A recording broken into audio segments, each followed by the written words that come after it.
Magandang umaga po sa inyong lahat. Muli ito ang araw na itinakda ng Panginoon upang tayo ay magkatipon upang purihan ang kanyang pangalan. The Bible says in Isaiah chapter 9 verse 6, "For unto us a child is born, unto us a son is given, and the government will be upon his shoulder." Ating purihan ang ating Panginoon sa umagang ito.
Awit ng papuring pagsamba sa ating Panginoon sa umagang ito.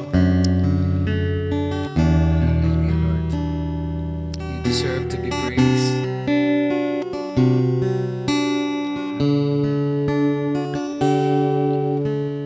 Lord, we stand in the midst of a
then all the nations will see your glory revealed and worship you. Hallelujah, hallelujah, hallelujah to the Lamb. Hallelujah, hallelujah. By the blood of Christ we stand.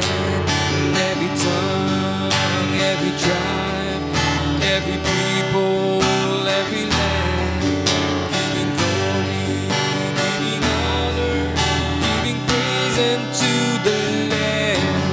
Hallelujah, hallelujah, hallelujah to the Lamb. Hallelujah, hallelujah. By the blood of Christ we stand. Every tongue, every tribe, every people, every land, giving glory, giving honor, giving praise unto the Lamb of God. Giving praise unto the Lamb of God. Giving praise unto the Lamb of God. Jesus Christ, Lamb of God.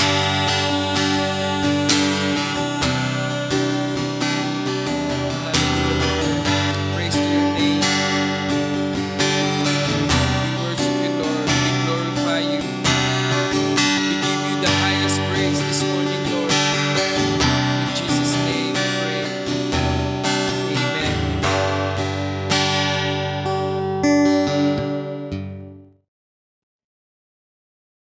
Magandang umaga po ng linggo sa ating lahat at sa lahat po ng mga kaanib ng Faith in Christ Jesus Ministry. Kasama na po ng mga sumusubaybay sa aming programa tuwing linggo, ang aming pagsamba live by Facebook.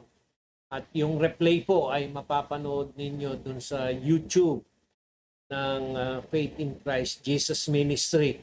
Magandang umaga po at katulad po lagi ng aking sinasabi ay ayaw po nating pakipagsapalaran ang health o kalusugan ng ating mga membro at sapagkat kung tunay na tayo ay naghahanap ng pagsamba sa Panginoon, kahit po nandyan kayo sa inyong sariling tahanan, ay maaari ko pong ipangaral ang salita ng Diyos sa lahat po ng mga membro ng Faith in Christ Jesus Ministry.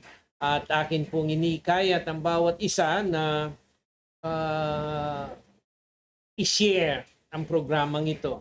Sapagkat hindi lamang po natin pwedeng sambahin ng Panginoon sa loob ng kapilya o bahay-sambahan at maging sa social media ay pwede nating pagsambahin ng Panginoon hanggang sa maging normal na ang lahat at maaari na po tayong magpulong-pulong at magsama-sama sa isang bubong at sama-samang magsumamba o yung tinatawag nating corporate worship.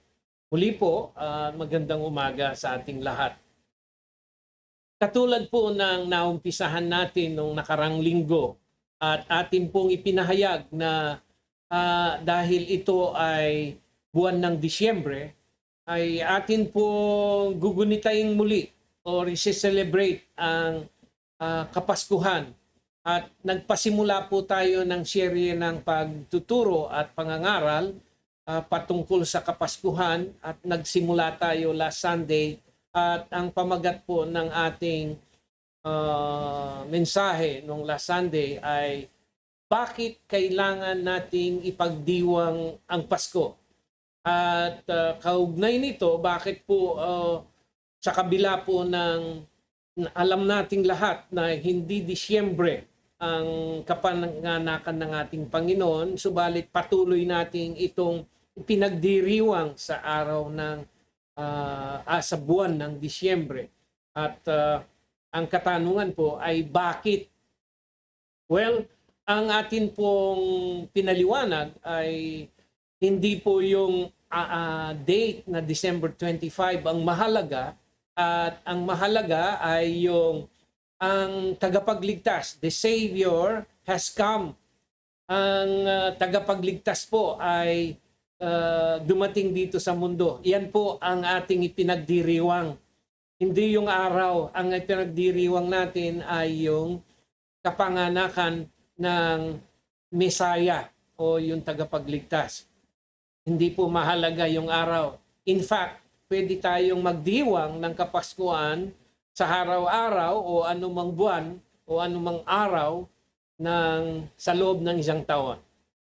Ang ikalawa po ay naniniwala po ako na dapat nating ipagdiwang ito sapagkat sa kabila po ng mali ang araw ng December 25 ay nagtangka pa rin. There was an attempt of Satan to twist the meaning of Christmas. Kung nilalabanan ito o tinitwist ito ni Satan, ay lalo ko pong gagawin nitong ipagdiwang sapagkat the fact na there was an attempt, a continuous attempt by Satan na itwist ang kahulugan ng Pasko, na nararapat po nating lalong ipagdiwang ito. Hindi yung date, kundi yung kapanganakan ng ating Panginoon. Paano niya ginawa ito? Unang-una, nakalimutan ko pong i-share sa inyo yung the word Christmas, yung Christmas, tinanggal po niya yung Christ. Ginawa niyang X. Kaya tingnan ninyo, kapag bumabati yung mga tao ng Merry Christmas, ang sinusulat na lang nila, Merry Xmas. Tinatanggal yung Christ. Kaya yan po ay isang pamamaraan ni Satan upang itwist ang kahulugan ng Kapaskuhan. At si Santa Claus ang kanyang ipinopokus. Kaya po naniniwala tayo na dapat nating ipagpatuloy ang pagdiriwang ng Kapaskuhan sapagkat yung ikatlong punto na aking ipinaliwanag, sapagkat ang kahulugan ng Pasko ay hindi lamang yung kapanganakan, kung hindi pati yung kanyang departure at yung kanyang muling pagbabalik. Yung kabuuan nito, the birth, the departure, and the return ay sumasako, comprises the meaning of Christmas. Kaya dapat nating ipagpatuloy ito. Sineselebrate natin ang pagdiriwang ng Kapaskuhan, hindi lamang sa December 25. Pwede nating i-celebrate ito sa ating mga tahanan na lagi nating ipaalala sa ating mga anak na ang Kristong tagapagligtas ay ipinanganak sa mundo at siya ay namatay, ipinako sa krus at namatay, inilibing, at siya ay umalis, lumisan at bumalik sa kanyang kaharian at siya ay muling babalik. So yan po ang dahilan kung bakit dapat nating ipagdiwang ang Kapaskuhan. Ngayon pong umaga ay pagpapatuloy natin ang ikalawang bahagi ng ating pangangaral. At nais ko pong dalhin sa inyo ang isang mensahe na patungkol kay Virgin Mary. Sapagkat si Virgin Mary po ay mayroong malaking role na ginampanan sa pagdating ng Kristong tagapagligtas. Subalit, meron din naman pong mga maling katuruan at paniniwala na siya rin namang attempt na ginawa ni Satan upang malihis muli ang focus ng ating pagdiriwang ng Kapaskuhan patungkol sa kapanganakan ng ating Panginoon. But I would like to bring to you a message this morning that will ibig ko po sabihin na hindi lamang kakaligtaan na lang natin basta ang malaking bahagi o role na ginampanan ni Virgin Mary sa pagdating ng ating Panginoong Hesus. Kaya ang paksang ating pag-aaralan ngayong umaga ay pinamagatan ko pong ang babaeng pinagpala ng Diyos. The highly favored woman. Wala pong detailed biography or kasaysayan ng buhay ni Virgin Mary, of the Blessed Virgin Mary in the Bible. Wala pong mga detalya na nakasulat patungkol sa kasaysayan ng buhay ni Virgin Mary. Basta't ang atin pong panimulang mababasa patungkol kay Virgin Mary ay ang tekstong ating babasahin ngayong umaga dito sa Lucas chapter 1 at akin pong babasahin pasimula dun sa verse 26. Sa English translation po, ganito ang nakasulat na ating mababasa. And in the 6th month, the angel Gabriel was sent from God unto a city of Galilee named Nazareth, to a virgin espoused to a man whose name was Joseph, of the house of David, and the virgin's name was Mary. And verse 28, the last verse, and the angel came into her and said, Hail, thou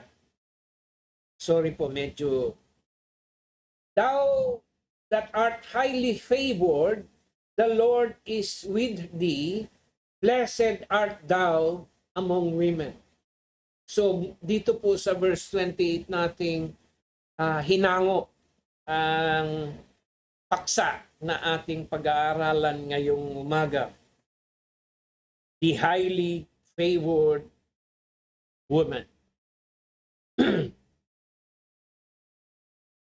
Doon po sa Gospel of James, sa Apocrypha, in the apocryphal text and the Gospel of James, Mary is mentioned there as the daughter of a certain man named Joaquin, and her mother was Anna, who were both quite old when she was conceived. Matanda na po yung kanyang magulang. Ito pong kasaysayang ito ay nasusulat sa bahagi ng Apocrypha in the Gospel of James. And at the age of 3, they took Mary to live in the temple in Jerusalem. Kaya dun sa temple sila nanirahan in Jerusalem. Kaya si Mary po was trained to worship and fear God at an early age. Bata pa po siya ay naturuan na siya ng kanyang mga magulang upang magkaroon ng fear of the Lord. At natuto siyang kumilala at sumamba sa Panginoon. So, yun lamang po ang kasaysayan na pwede nating pag-aralan patungkol sa buhay ng Virgin Mary. At yung huling sulat na pwede nating mababasa patungkol kay Virgin Mary, aside from the 4 gospel, kasi po, ang kanyang pangalan at ang kasaysayan patungkol kay Virgin Mary ay naisulat lamang dun sa 4 na gospel, the Gospel of Matthew, Mark, Luke, and John. Pagkatapos po, yung pinakahuli ay dun sa Acts chapter 1, verse 14. Ito po yung kauli-hulihan na banggit ang pangalan ni Virgin Mary in the Bible. In verse 14, ganito po ang nakasulat. Ang lahat ng mga ito ay nagsipanatiling matibay na nagkakaisa sa panalangin, na kasama ang mga babae at si Maria na ina ni Jesus, pati na ang mga kapatid niya. in verse 14 of Acts chapter 1 ay ang panghuli na nabanggit ang pangalan ng ating Panginoon ni Virgin Mary. Aside from the four gospel and Acts chapter 1 verse 14, hindi na po muling nabanggit ang pangalan ni Virgin Mary. So yun lamang po ang ating mababasa patungkol kay Virgin Mary. But Paul, although he did not mention the name of Virgin Mary, Paul referred her as a woman, a virgin woman, in Galatians chapter 4, verse 4, na siyang ating naging teksto nung nakaraang linggo. Galatians chapter 4, verse 4, at ganito po ang ating magbabasa dito sa Galatians chapter 4, verse 4.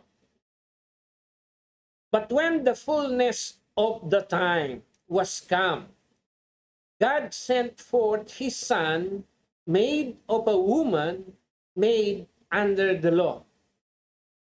Ito pong woman dito, bagamat hindi binanggit ang pangalan, if we will read back ang kasaysayan doon sa gospel ni Luke, ay alam natin na ang tinutukoy ni Apostle Pablo rito ay si Virgin Mary. Kaya ngayon pong umagang ito ay atin pong papaksahin ang babaeng pinagpala ng Diyos. Ito po ay aking napili sapagkat marami pong mga religious organization, especially the Roman Catholic, they accuse the non-Catholic na they are disrespecting Virgin Mary at ito'y kanilang minamaliit ang kanyang naging partisipasyon sa pagdating ng tagapagligtas. Sapagkat they refuse, ang tinutukoy ko po, nagagalit at inaakusahan ang mga evangelicals ng mga Catholics sapagkat ayon sa mga Catholics hindi nila nirerespeto yung Virgin Mary at minamalit nila ang partisipasyon o ang ginawa ni Virgin Mary sa pagdating ng ating Panginoon sapagkat they refuses to address her as the Mother of God. Ang mga evangelical po ay hindi sumasang-ayon na tawagin si Virgin Mary na ina ng Diyos or the Mother of God. The evangelicals believe that Mary is the mother of Jesus but never the mother of God. Why? Sapagkat po, God has no beginning. Yung kanyang pre-existence is beyond the time. Wala din po siyang katapusan. Wala siyang pasimula at wala din siyang katapusan. Kaya ang sinasabi po rito ay ang Diyos ay walang ina. Meron siyang pre-existence. Kaya po ang in 1 Corinthians chapter 7 verse 24 atin po buksan ng ating mga Bible at ganito po ang nakasulat dun sa 1 Corinthians chapter 7 verse 24. Mga kapatid, ang sabi ni Apostle Pablo, bayaan ang bawat isa na manatili sa Diyos sa kalagayang itinawag sa Kanya. Maliwanag po yun, si Virgin Mary ay tinawag ng Diyos at ginamit siya ng Diyos upang sa Kanyang sinapupunan ay makonceive ang katawang laman ng Kristong Diyos na dumating dito sa lupa. Yan po ay hindi natin minamaliit we recognize na si Virgin Mary ay kinasangkapan ng Diyos at sa pamamagitan ng banal na Espiritu ay lumulan ang isang katawan na kung saan ang Kristong tagapagligtas ay lululan dun sa katawan na inilagay ng banal na Espiritu sa sinapupunan ni Mary. Kaya, nire-recognize natin ito na yung Jesus sa laman na isinilang ni Virgin Mary ay naging anak niya si Jesus. At si Jesus ay, ang ina ni Jesus ay si Virgin Mary, but never the Mother of God.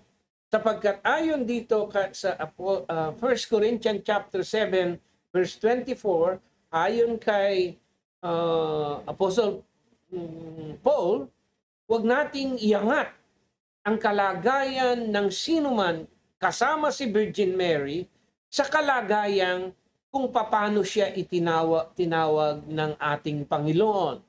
Kaya, ang akin pong masasabi rito, it was not the evangelical that are disrespecting Virgin Mary, pero ang hindi rumirespeto sa ating Virgin Mary, the Blessed Virgin, ay yung mga taong sa kalagayan lang ng tao ay inaangat nila si Mary sa kalagayang Diyos.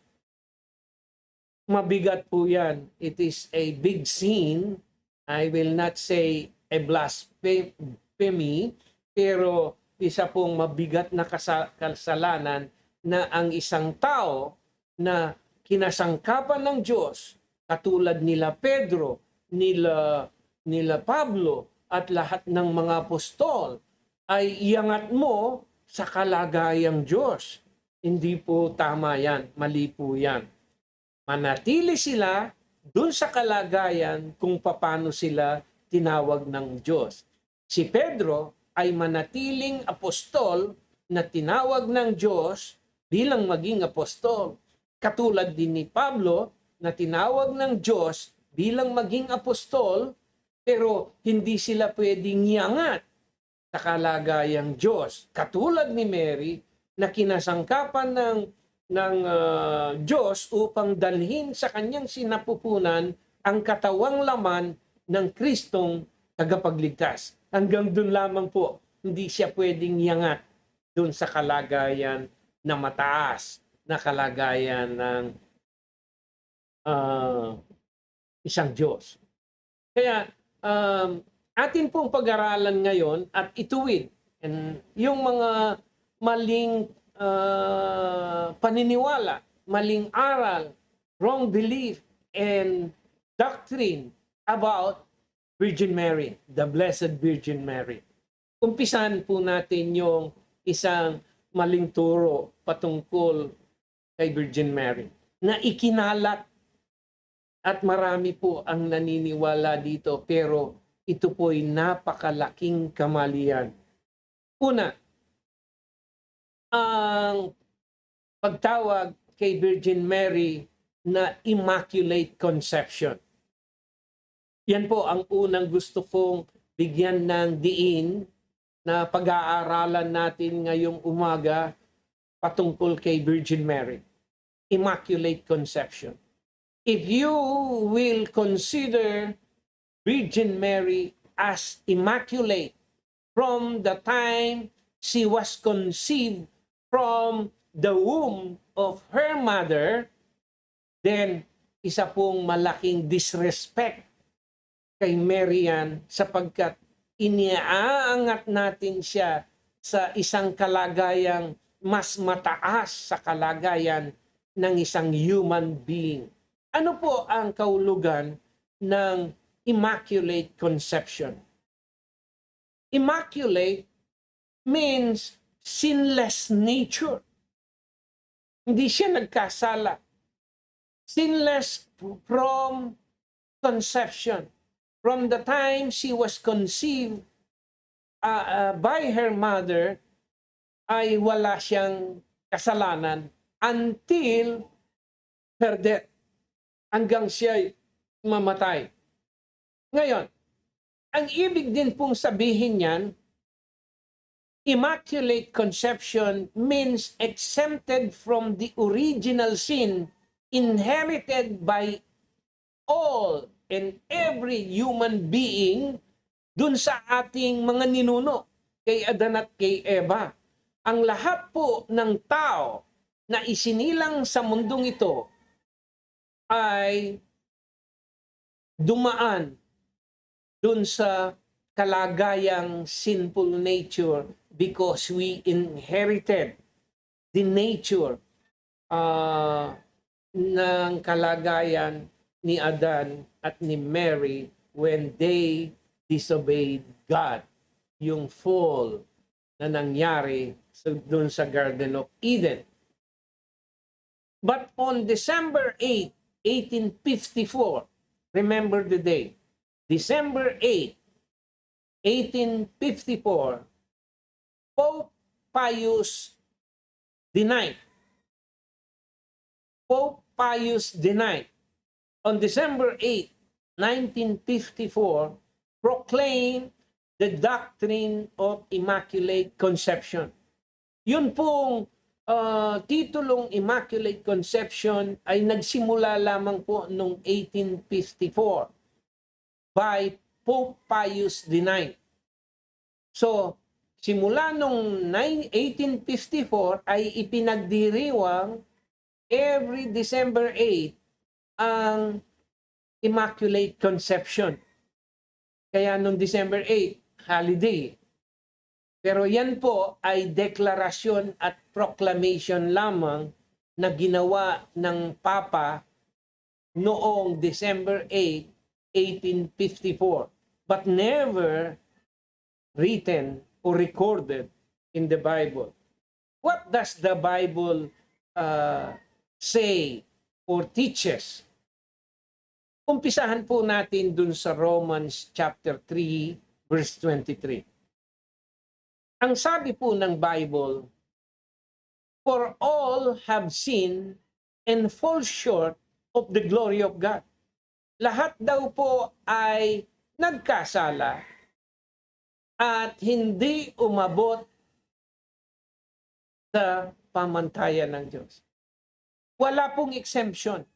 Lahat po ng tao, including Mary, including me, including you, lahat ng tao ay nagkasala nga at hindi makaabot dun sa pamantayan ng Diyos. Ganon din po dito sa Psalm chapter 51 verse 5. Ito naman po ang nakasulat dun sa Psalm chapter 51 verse 5 na ang binabanggit ay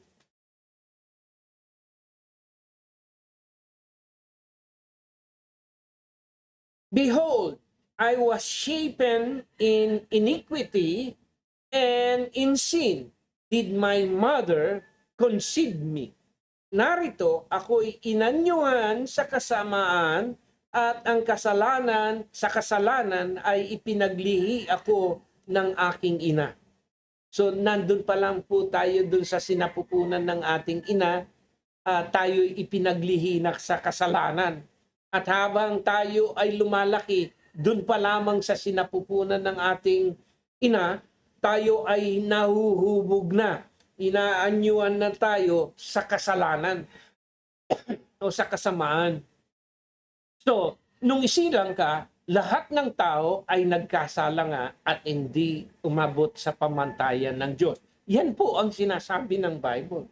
So, if you will elevate Virgin Mary, the beloved Virgin Mary, which we also respect because we recognize her participation and role dun sa pagsilang, yung birth of the Messiah, yung tagapagligtas, amin pong yang nire-respeto at nire-recognize. That is why we respect fully at amin pong tinatanggap that she was a highly favored woman at siya po ay blessed among all women.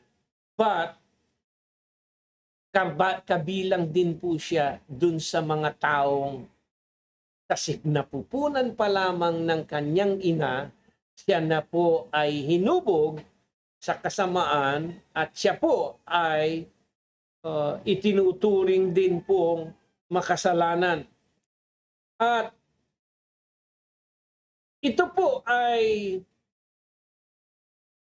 maliwanag na nasa Bible. Yung sinasabing Immaculate Conception, hindi po yan nakarecord sa Bible. What was recorded in the Bible, si Mary po, hindi siya nanatiling virgin. Nagkaroon din po siya ng sunod-sunod na anak. Hindi lamang po si Jesus, pero nagkaroon din po sila ng anak ni Joseph. At pakinggan ninyo ang nakasulat dito sa Mark chapter 3, Marcos. Pagkatapos Marcos chapter 3, meron po kasing pangyayaring ganito. Hinahanap ni Mary ang kanyang anak na si Jesus, at pagkatapos nung siya'y natagpuan, siya'y nagtuturo dun sa isang bahay, at pagkatapos ganito yung mga nangyari, sumunod na pangyayari. In verse 31 of Mark chapter 3, ganito po ang mababasa natin. At dumating nga ang kanyang ina at ang kanyang mga kapatid, at palibas ay nakatayo sila sa labas, ay nagpasugo sila sa kanya na siya'y tinatawag. At nakaupo ang isang karamihan sa palibot niya, at sinabi niya sa kanya, narito, nga sa labas ang iyong ina at ang iyong mga kapatid na hinahanap ka. At sinagot niya sila at sinabi, sino ang aking ina at aking mga kapatid? At paglingap niya sa nakaupo sa palibot niya, at sinabi niya, narito ang aking ina at aking mga kapatid. Sapagkat sino mang gumaganap sa kalooban ng Diyos, ito'y ang aking kapatid na lalaki at ang aking kapatid na babae at ina. So, ito po yung senaryo. Nagtuturo po si Jesus dun sa isang bahay, at pagkatapos sinahanap siya ni Virgin Mary, kasama naman niya yung kanyang ibang mga anak. At nung natagpuan nila, si Jesus ay nagtuturo doon, nakaupo at napapalibutan ng marami nakikinig sa kanya. Subalit hindi siya makapasok dahil ang daming taong nandoon. At ang sinabi niya, tinawag niya yung isa at sinabing nagsugo siya na sabihin mo kay Jesus na nandito ang kanyang ina. So, dali-dali pinuntahan nung isang nakausap ni Virgin Mary at sinabing, nandun yung ina at yung mga kapatid mo, inahanap ka. Tumayo po si Jesus, ang sabi niya, sino ang aking ina? Sino ang aking mga kapatid? Ang sabi niya, tinuro niya, sila ang aking kapatid na lalaki. At itinuro niya yung mga babaeng nakikinig sa kanya, sila ang aking mga kapatid na babae. At sila ang aking ina. Sapagkat ang sino mang sumusunod sa kalooban ng aking ama, sila'y ang aking mga kapatid at ang aking kapatid na babae at kapatid na lalaki at ina. Si Virgin Mary na aming itinuturing na highly favored sapagkat siya ay piniling kasangkapan ng ating Panginoong Diyos upang isilang niya ang Kristong tagapagligtas. Subalit, hindi po ito nangangahulugan na siya'y umakyat sa langit bodily. hindi siya namatay physically. At lalo pong hindi katotohanan na siya ay reyna ng langit or Queen of Heaven.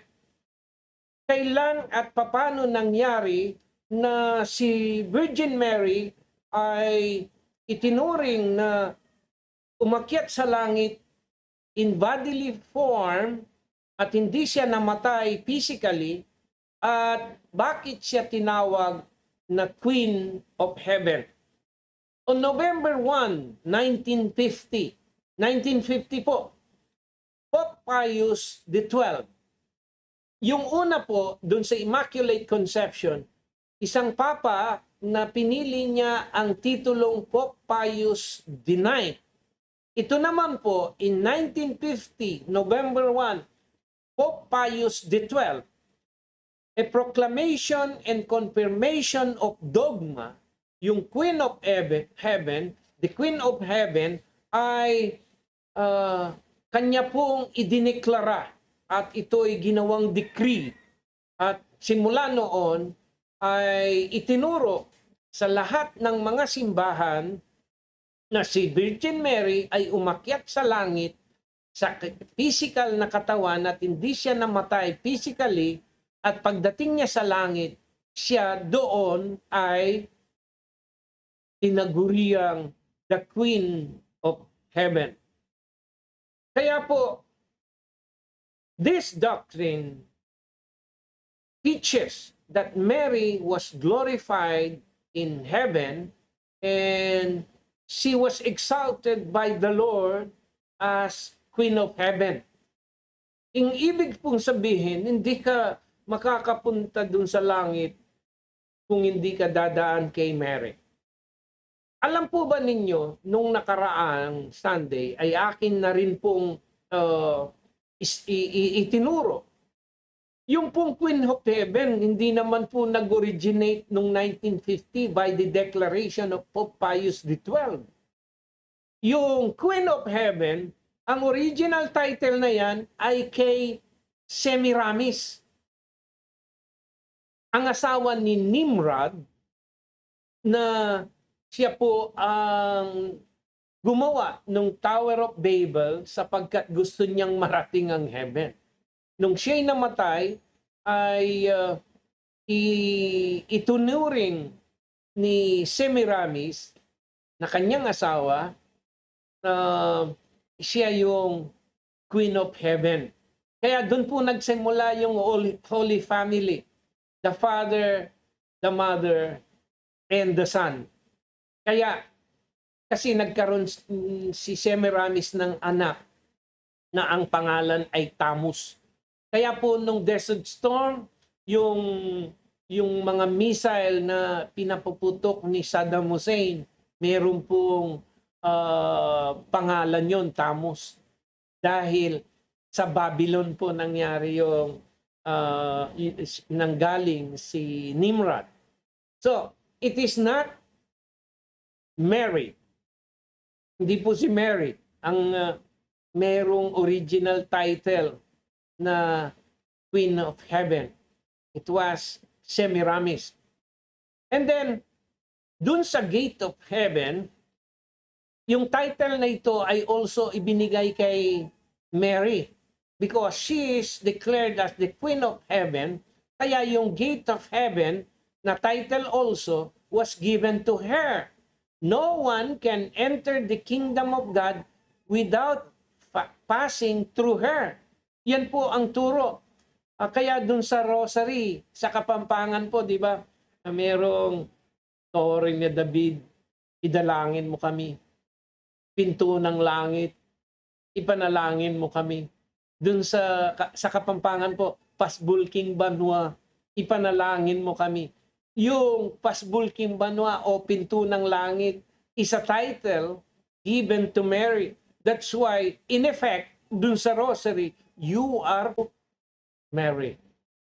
Kaya hindi ka raw makakapasok sa langit kung hindi ka dadaan kay Mary because she was the gate of heaven.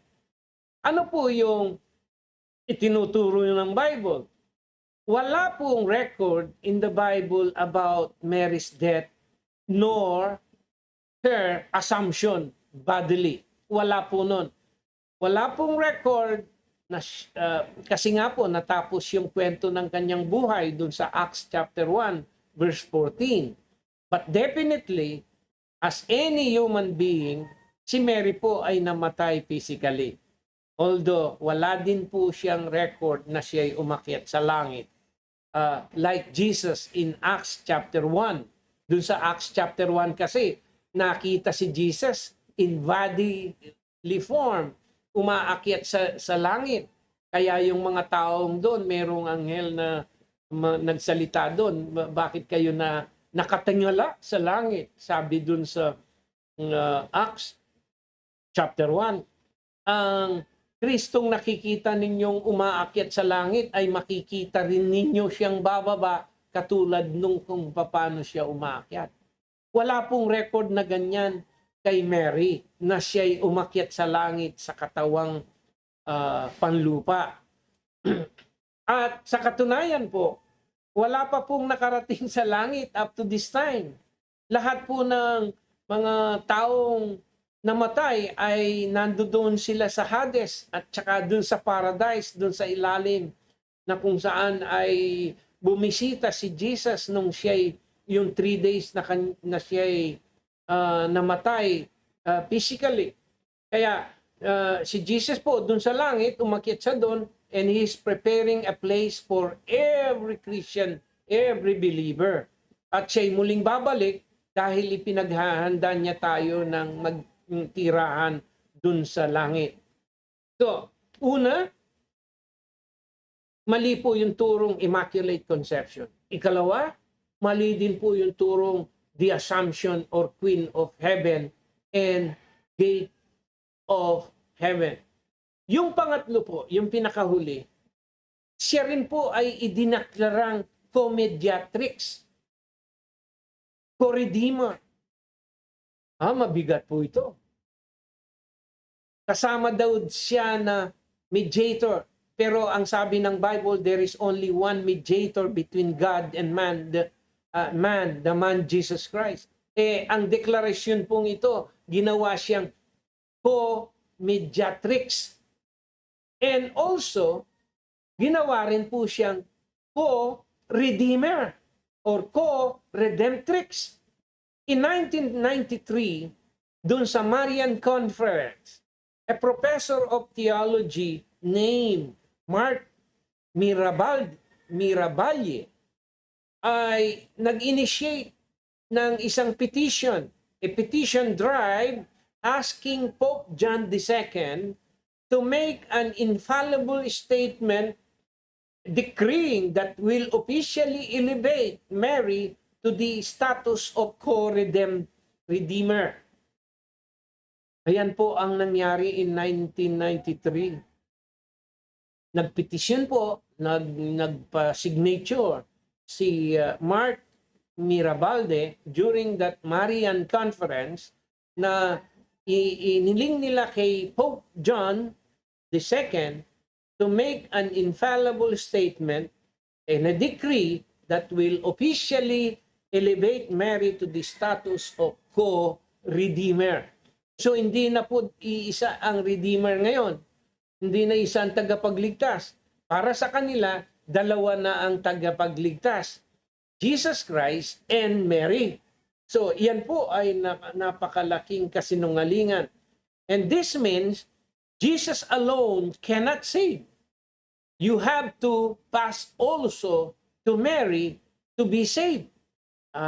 Medyo mapanganib pong katuruan yan sapagkat sa Bible, there is no other name given under heaven for which we might be saved. In Acts chapter 4 verse 12, wala nang ibang pangalan na ibinigay sa silong ng langit na sukat nating ikaligtas, sabi ng Bible, only the name of Jesus Christ. And for those who did receive Him, gave He power to become the Son of God. For by grace we are saved through faith. Faith kanino po? Kay Jesus Christ. Kaya po, napakalaki pong maling katuruan nito. But what happened? 143 countries participated in this movement, in this petition, and about 6 million signatures have reached Vatican as of 2000. Year 2000 po, 6 million na katao ang nag-sign na gawin si Mary na co-redeemer and co-mediatrix. And it was supported by Mother Teresa and 550 bishops and 42 cardinals. Tingnan po ninyo yan. Itong mga bishop na ito and cardinals ay mga bihasa sa Bible na wala namang mababasang ganito. At si Mother Teresa ay dineclare pa nilang santa. Noon pong ako po ay kaanib ng Angeles Fundamental Baptist Church. And my pastor then was Pastor Bautista.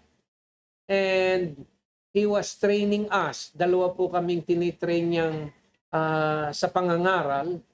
Ang isa po ay si Erimer Santos at ako ay isa rin. At pagkatapos ay that was in the 80s. Matagal na po yun. About 20 years ago. Ako po ay nag-preach. Ang sabi ko noon, wait until someday magkakaroon ng titulong Papa and Mama. Ayan nga po, ngayon kung inyong mapapansin, meron ng Papa Jesus and Mama Mary. 20 years ago, akin na pong pinreach yan. Sabi ko, maghintay kayo, merong tatawaging Papa at merong tatawaging Mama. At ngayon po, 2020, meron na nga pong ganitong titulo, Papa Jesus and Mama Mary. And then again, I will repeat, wait until before the coming of the Antichrist, you will also see, makikita ninyo, ang isang babae ay nakapakos dun sa krus at sinasamba ng maraming karamihan. Ulitin ko po, katulad ng aking ipinahayag noon na darating ang araw, meron pong tatawaging Papa at Mama. Ngayon po ay ipinapahayag ko rin na someday, before the coming or revelation of the Antichrist, ay magkakaroon din po ng isang imahen na ang isang babae ay nakapako sa krus. Finally, as a conclusion, ano po ang sinasabi ng Bible? In Acts chapter 4 verse 12, there is only no other name given under heaven for which we might be saved. Only the name of Jesus. And there is only one mediator between man and God. Dalawa po. Mary is a model of Christian faith sapagkat ibinigay niyang kusa ang kanyang sarili upang maging instrumento ng Diyos at gawing vessel kung saan ang Kristong tagapagligtas ay lululan sa kanyang sinapupunan. Kaya po, let us not elevate Mary dun sa kalagayang kung saan siya itinawag. To make her co-redeemer is adding her to the Trinity. Kapag ginawa po nating redeemer si Mary o co-redeemer, dinadagdagan natin yung Trinity na magkakaroon po ng ikaapat. Not only the Father, the Son, and the Holy Spirit. And adding a co-redeemer or co-mediatrix is in effect, dinadagdagan natin yung Trinity. Magkakaroon ng ikaapat. And this is the Mother. Kaya po, mga kapatid kong minamahal, nawa ang pagtuturong ito, ang mensaheng ito ay magbibigay ng kaliwanagan sa mga taong nag-aakusa sa atin na hindi natin nire-respect si Virgin Mary. We respect and we recognize ang ng ating Blessed Virgin Mary. She is a highly favored of God and she is blessed among women. Kaya magandang umaga po sa ating lahat mga kapatid at nawa nawa tayong lahat ay pinagpala blessed sa mensaheng ito patungkol sa Kapaskuhan at patungkol sa ating Virgin Mary, the Mother of Jesus, but never the Mother of God. Let us close this message in prayer. Heavenly Father, we thank you for this message that we were enlightened about the glory given to our Lady, the Virgin Mary, a highly favored woman chosen by God to become the vessel of the coming of our Savior Jesus Christ. At kami po rin po ay thankful sapagkat siya ay isang role model ng Kristyanismo na dapat pamarisan hindi lamang lang lahat ng mga babae kung hindi lahat ng mga taong niligtas sa pamamagitan ng kanilang pananampalataya. Nawa Panginoon ang Kapaskuhang dumarating bagamat hindi po ito ang December 25, subalit nawa maging malinaw sa amin ang tunay na kahulugan ng Kapaskuhan at aking dinadalangin na pagpalain mo ang bawat isa na nakapiling namin sa pagsambang ito sa Facebook at nawa Panginoon i-bless mo ang gawain ito at ikaw po ang aming inasahan na magpapalago at magtataguyod sa ministering ito sa tanging pangalan po ng aming Panginoong Hesus. Amen and amen. Magandang umaga po sa inyo.